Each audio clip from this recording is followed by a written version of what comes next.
Let's now uncomment section 5 and see what's required to be done. Okay, select the section, Control / to uncomment the whole section. You can see that this is an assignment over here. The left-hand side actually compiled because in the previous section, we actually created a new class called entry. We have done that already, so this part here compiles. On the other hand, on the right-hand side, you might be wondering, did we not create a constructor in section 4 over here? Because that one takes a string and a birthday object. But I can see that this one actually should make sense because this means we are calling a constructor in the entry class, but now this constructor turns out to be a different version. You can see, first of all, this version here has 2 parameters, but this one here has 1, 2, and 3 parameters. So that means they cannot be the same version. And also you can see the types are also different. The first one is the same, just a name. And the second one is, since to be the integer month, this one is an integer day. So this is simply just another way for the user of your code to create a new object of entry.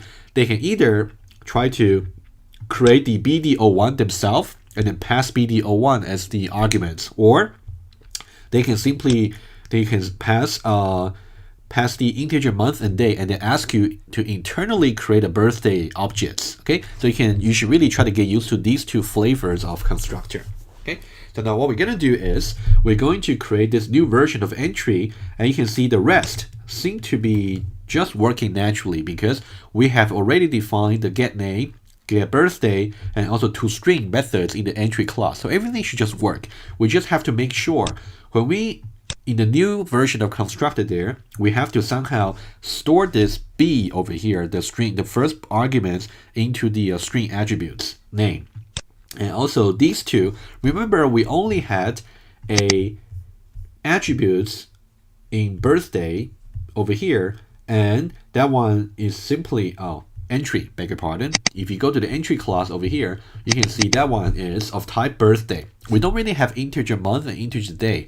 So what we can do is, when we are taking this constructor call over here, when we get 2 and 12, we cannot simply just pass 2 and 12 directly into birthday because they are different types.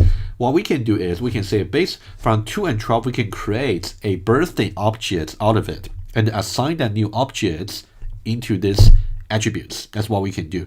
So what's really bad if you try to do the following. If you try to do integer month and say private integer day, this is really bad because you got redundant information.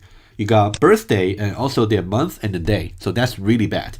So whenever you got birthday object already, you can certainly refer to their month and day just by calling get month and get day. You should not try to duplicate the storage. That's a really waste of your storage in the computer. Okay, let's go back there, and then now let's create this version of entry constructor, and things should just work. Let's go back to the entry class and let's create a new version there. This version is going to be similar to the previous version with one extra step. Public, let me just make some comments for you. Over here you can say this version of constructor expects the user to create a birthday object and pass it as arguments. On the other hand, we're going to create a different version of the constructor. So let's call it public and still the same name as the class, string name, and also integer month, integer day. Over here we can say, again, this the name is name. But now, of course, you cannot say this the birthday is just month. This one wouldn't work. You can see that if you move your mouse over, it tells you cannot convert from integer into birthday, which means month as an integer cannot be assigned to a birthday, right? This the birthday is of type birthday. So what we should do is we should have some extra step. Okay, we can create birthday. Let's call it birthday is new, and then birthday, and then we're gonna use the 2 inputs month and day to create this new objects. Month and day, and then we can say this one here class is assigned to here. Okay, you can see that if you compare this version here versus this version here, so the extra step we are taking is over here. Okay, so now that's the comment I would like to show you. Okay, let me just make a distinction here. This version of constructor does not expect the user to create a birthday objects. Instead, the user only passes the necessary information, which is month and date, integer month and date, that can be used by the entry class to create a new birthday object internally. By internally, I mean over here, because you can see this creation of the birthday object is completely hidden from the clients, from the user. They don't have to do it. On the other hand, when you try to do this one here, remember, let's just go back to, for this version here, the client must create an object first. If you remember, go back to tester over here. When we were trying to call in section 4, this version of the entry constructor here, BD01 was not created by the entry class. It was not. It was created right here. BD01 was created right here. So this is in the client class, in the user class that's using the entry class. Okay, you really have to make a distinction between these two kinds of constructors. Okay, so now after this, things should just work. Why don't we try the console output first, and then we'll convert that into JUnits. If you do that, you will see that, let's see the expected output here. Section 5, we should have B, February 12th, B, February 12th, B was born on February 12th. Okay, so this one certainly works.